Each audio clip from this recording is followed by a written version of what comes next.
കോഴിക്കോട് വടകര മാഹി കനാലിൽ ഒരാൾ വീണതായി സംശയം. ഉച്ചയോടെ ഒരാൾ കനാലിൽ വീഴുന്നത് കണ്ടതായി നാട്ടുകാർ പറഞ്ഞതിനെ തുടർന്ന് ഇപ്പോൾ തിരച്ചിൽ നടക്കുകയാണ്. വരക്കൂൽ താഴെ മുഹമ്മദ് എന്ന ആൾക്ക് വേണ്ടിയുള്ള തിരച്ചിലാണ് പുരോഗമിക്കുന്നത്. ലിനറ്റ് വർഗീസ് ഉണ്ട്.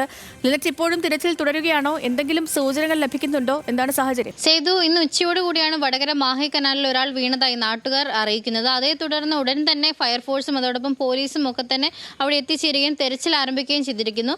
ഇപ്പോൾ സമയം 5:30 അടുക്കുന്നു. എന്നിട്ടും ഇതുവരെ അദ്ദേഹത്തെ കണ്ടെത്താനായില്ല എന്നതാണ്. അതിനുശേഷം നാട്ടുകാരുടെ നേതൃത്വത്തിലും അതോടൊപ്പം ഫയർഫോഴ്സിന്റെ നേതൃത്വത്തിലാണ് ഇപ്പോൾ തിരച്ചിൽ പുരോഗമിച്ചുകൊണ്ടിരിക്കുന്നത്. പക്ഷേ സ്കൂബ ടീം അവിടെ എത്താത്തത് സംബന്ധിച്ച് അവിടെയുള്ള നാട്ടുകാർ ഏറെ രോക്ഷാകുലരാകുന്ന ഒരു സാഹചര്യമാണുള്ളത്. എത്രയും പെട്ടെന്ന് സ്കൂബ ടീം എത്തുകയും അവിടെ തിരച്ചിൽ നടത്തണമെന്നാണ് അവർ ആരോപിക്കുന്നത്. അതോടൊപ്പം വരക്കൂർ താഴെ എത്തുപറമ്പിൽ എന്ന് പറയുന്ന മുഹമ്മദിനെയാണ് അവിടെ നിന്ന് കാണാതായിരുന്നത്.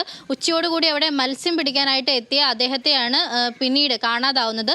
ഇത് കണ്ട നാട്ടുകാർ ഉടൻ തന്നെ പോലീസിൽ അറിയിക്കുകയും ഉടൻ തന്നെ തിരച്ചിൽ ആരംഭിക്കുകയും ചെയ്തിരുന്നു. നിലവിൽ ഇപ്പോൾ സ്കൂബ ടീമിന് വേണ്ടി വെയിറ്റ് ചെയ്യുകയാണ്. സേതു. ശരി, ലിനറ്റ് വർഗീസാണ് വിവരങ്ങൾ നൽകിയത്.